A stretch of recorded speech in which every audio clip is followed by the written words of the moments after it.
Hello दोस्तों, सुनो कहानी चैनल में आप सभी का एक बार फिर से स्वागत है। दोस्तों, अगर अभी तक आपने मेरे चैनल को सब्सक्राइब नहीं किया है तो जल्दी से इसे सब्सक्राइब कर लें और जितना हो सके अपने फ्रेंड्स और रिलेटिव्स में ज़रूर शेयर करें। दोस्तों, आज हम सुनेंगे उषा प्रियमवदा जी का लिखा हुआ उपन्यास रुकोगी नहीं राधिका। दोस्तों, ये एक बड़ा उपन्यास है, इसलिए इसे हम कई भागों में सुनेंगे।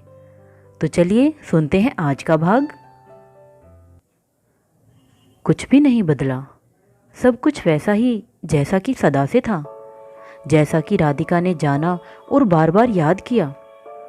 दिल्ली की धूल और गर्द भरी एक शाम, ऊपर फीका नीला आकाश, वृक्षों की मैली पत्तियां, उबड़ खाबड़ पेवमेंट। यह राधिका देख और पहचान रही है।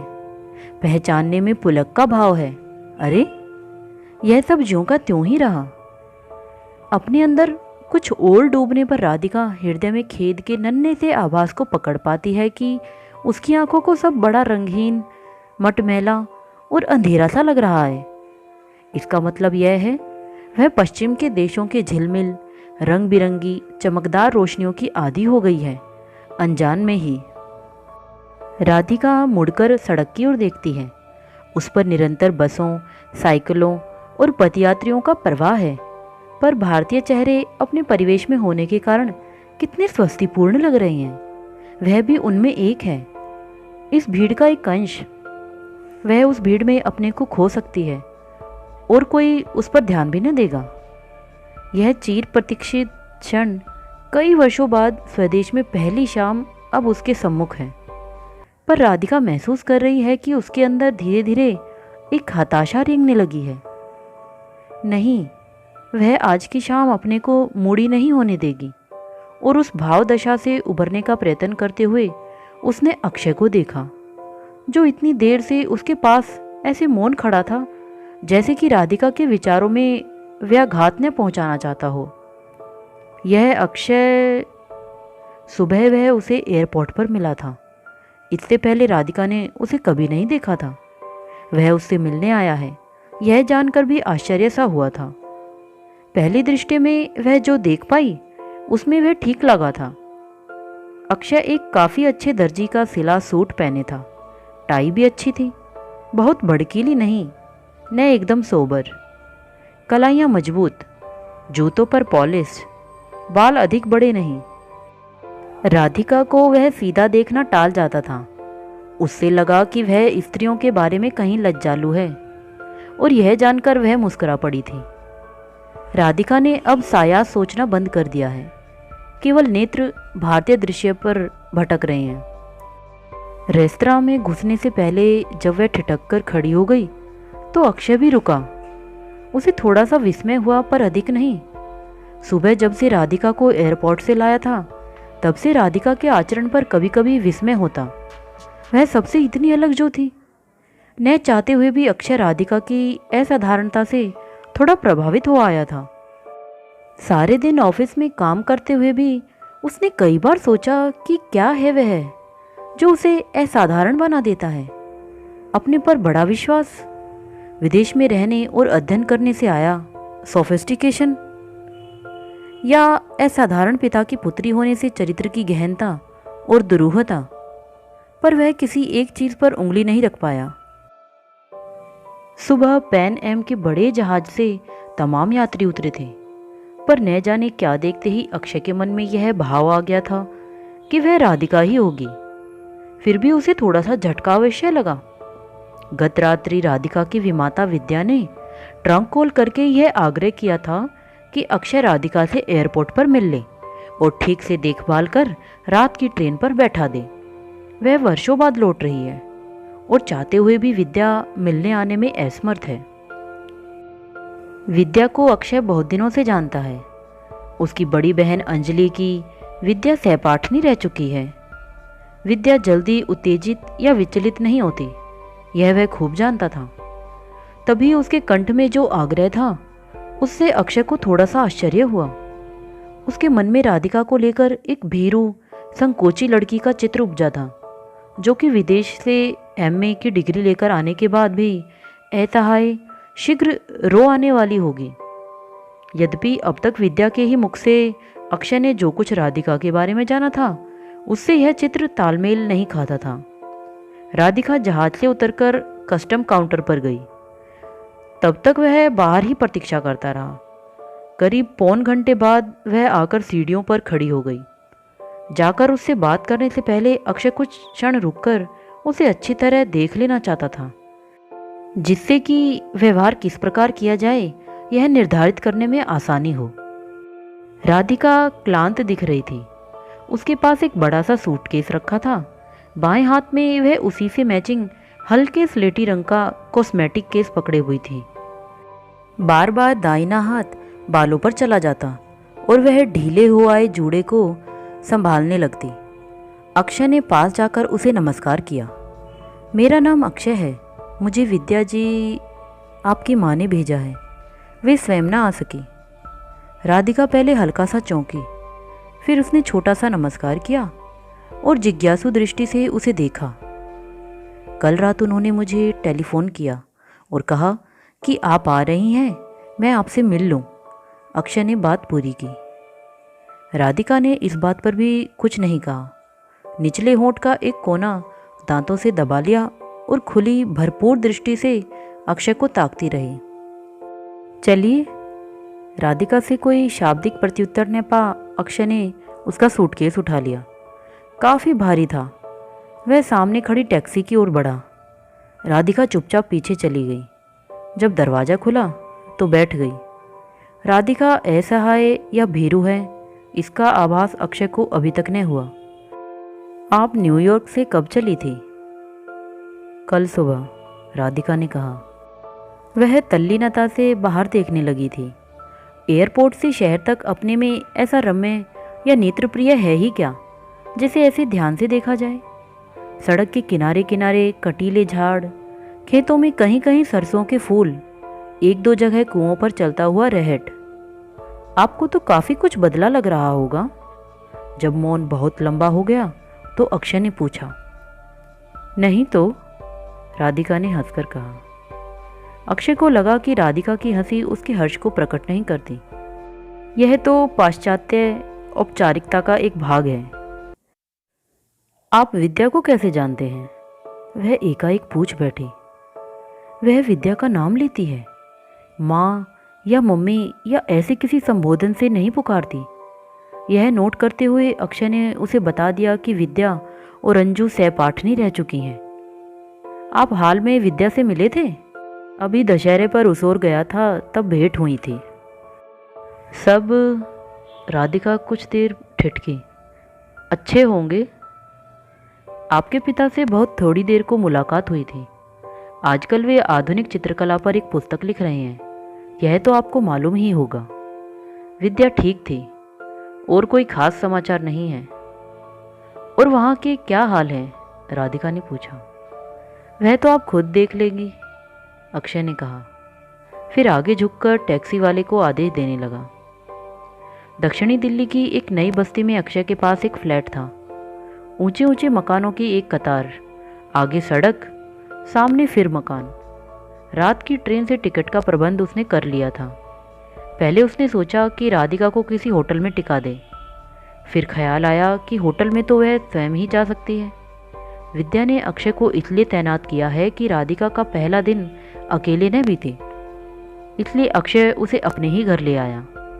सामान उतारकर टैक्सी के पैसे देते हुए अक्षय को ख्याल आया कि विदेश की तड़क भड़क के बाद कहीं उसके सादे से घर में राधिका को कोई असुविधा न हो।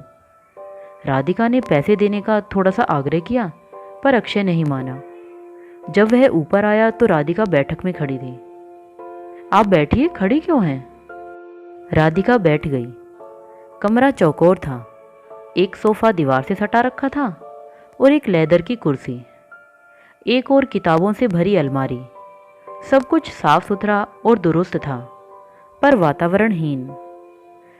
तभी नौकर ने चाय की ट्रे लाकर मेज पर रख दी और सादर एक और खड़ा हो गया।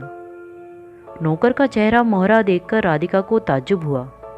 वह तिब्बती लगता था, साफ सुथरे कपड़े पहने, अत्यंत शिष्ट। अक्षय ने कहा, सोनाम, ये राधिका है, आज ही बाहर से लौटी हैं। नौकर ने झुककर राधिका को प्रणाम किया, फिर चाय बनाने लगा। चाय की प्याली हाथ में पकड़ राधिका ने अक्षय की ओर मुड़कर कहा, मेरी वजह से आपको असुविधा हो रही है। नहीं, ऐसी कोई बात नहीं। चाय पीकर वह दफ्तर चला गया। तब घर में एकदम सन्नाटा, रसोई में से सोनाम की खटपट भी नहीं आती। राधिका कुछ समय तक वहीं चुपचाप बैठी रही, इस बात को मन में दोहराती हुई कि वह स्वदेश लौट आई है। आज भारत में उसका पहला दिन है। उससे मिलने कोई आत्मीय एयरपोर्ट नहीं पहुंचा। वह एक अनजान व्यक्ति के घर में बैठी है। व्यक्ति भी ऐसा कि बिना पूछे अपने बारे में कुछ भी नहीं बताता। उसका एक छोटा सा फ्लैट है, एक तिब्बती नौकर।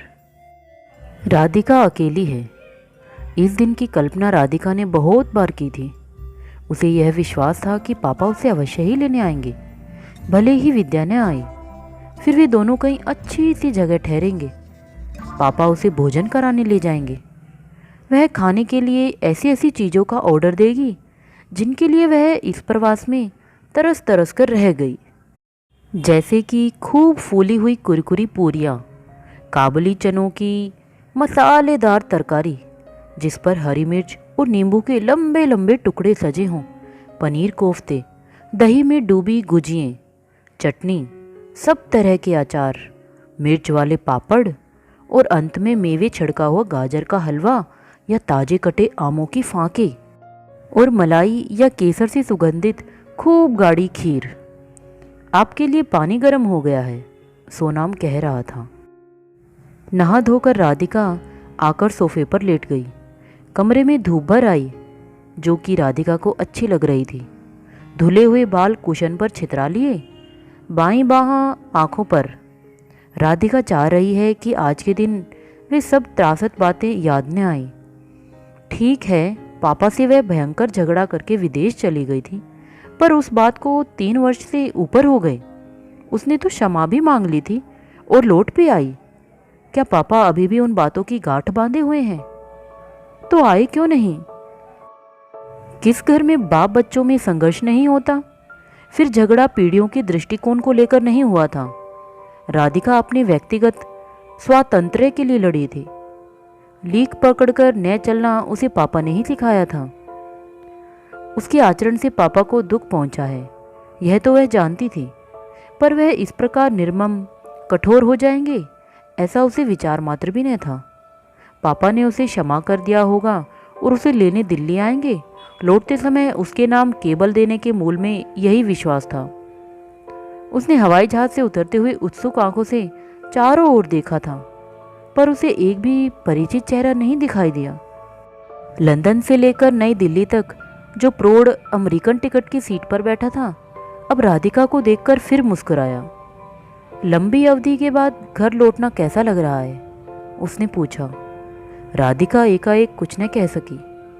एक बार उसने फिर रेलिंग पर झुके खड़े लोगों की पंक्ति को देखा। उसे लगा कि वह एकाएक बहुत भावुक हो आई है। जो सब कुछ उसके चारों ओर था, धूल के छोटे छोटे कणों से भरी हवा, फीका आकाश, तेज धूप से जली हुई घास, उसके पैरों के नीचे की कड़ी धरती, यह सब उसका था। इन सब का वह एक अभिन्न भाग थी। और इस समय जो कुछ वह अनुभव कर रही थी, उसे वह एक वाक्य में अभिव्यक्त कैसे करती? पर प्रश्नकर्ता को उत्तर की अपेक्षा थी, इसलिए उसने थोड़ा सा हंसकर कहा, जस्ट वंडरफुल।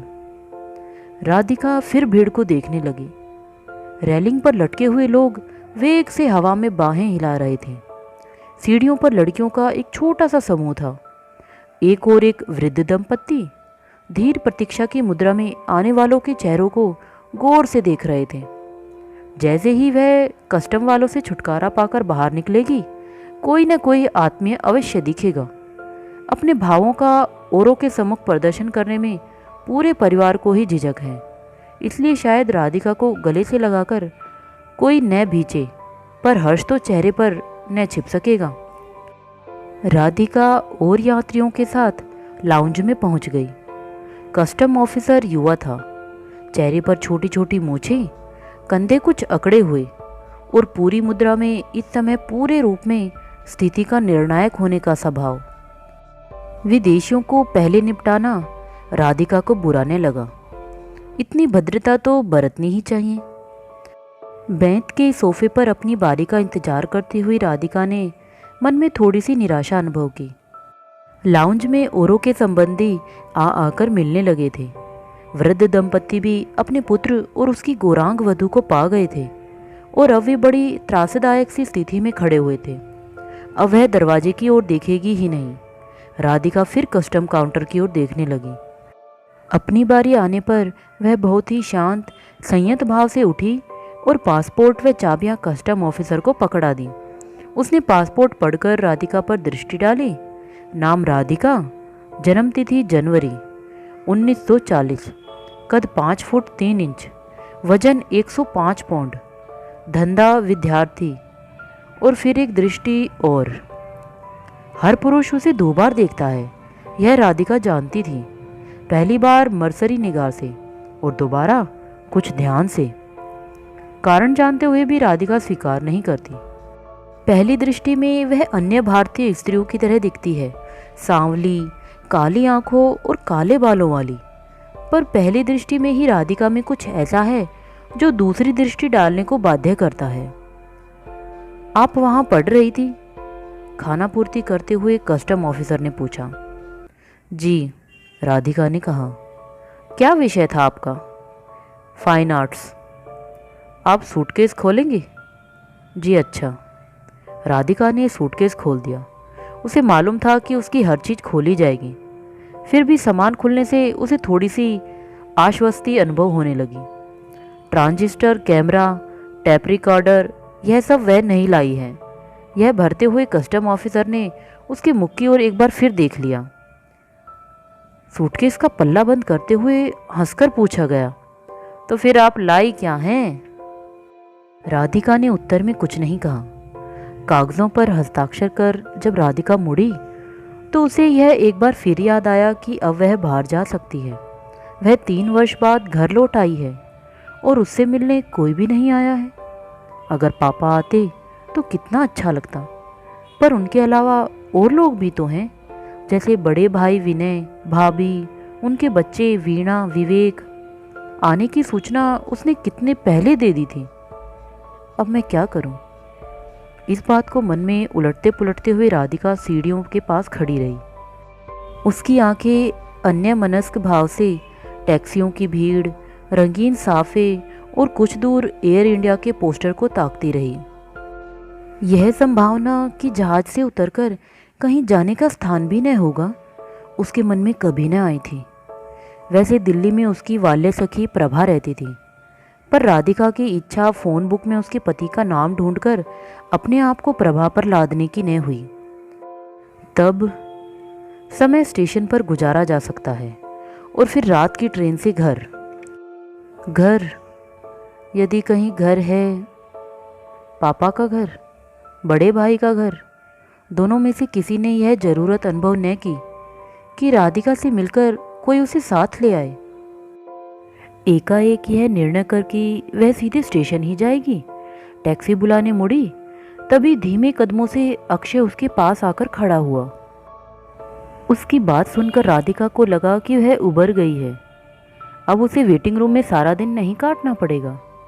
वह भरपूर दृष्टि से अक्षय को ताकती रही और अक्षय उसे ठीक ही लगा। गंभीर, शालीन और मृदुभाषी। विद्या ने उसे भेजा है तो उसका आतिथ्य ग्रहण करना उचित ही होगा। फिर रहना भी तो उसे कुछ ही घंटे हैं।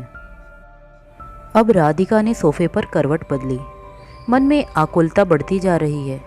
उसने फिर तकिए में सिर गड़ा लिया। आंखें बंद करने पर लगता है जैसे वह अभी भी हवाई जहाज की सीट पर बैठी हुई है। बेरूत की झिलमिलाती बत्तियां हैं। नींद में डूबा तेहरान है। रात में कभी आंखें झप गई होंगी। खिड़की से सुबह की पहली किरणें चेहरे पर पड़ने लगी है। जहाज में एक भर्राया सा स्वर गूंज रहा है। हम 35 मिनट में नई दिल्ली के एयरपोर्ट पर उतरेंगे। राधिका एकदम जाग जाती है और तीव्र उत्कंठा से चेहरा खिड़की के कांच से सटा देती है जिससे नीचे देख सके। उसे अपनी इन संवेदनाओं पर लज्जा नहीं आती। पिछले वर्ष एक दिन अचानक ही उसने निर्णय ले लिया था कि उसे रहना तो अपने ही देश में है और वह उस पर अड़िग रही थी। तो दोस्तों आज के लिए सिर्फ इतना ही। आपको ये कहानी कैसी लग रही है मुझे कमेंट में ज़रूर बताएं और अपने फ्रेंड्स और रिलेटिव्स में इस वीडियो को जितना हो सके उतना शेयर ज़रूर करें। तो चलिए फिर मिलते हैं इसके अगले भाग के साथ एक नई वीडियो में। तब तक के लिए गुड बाय।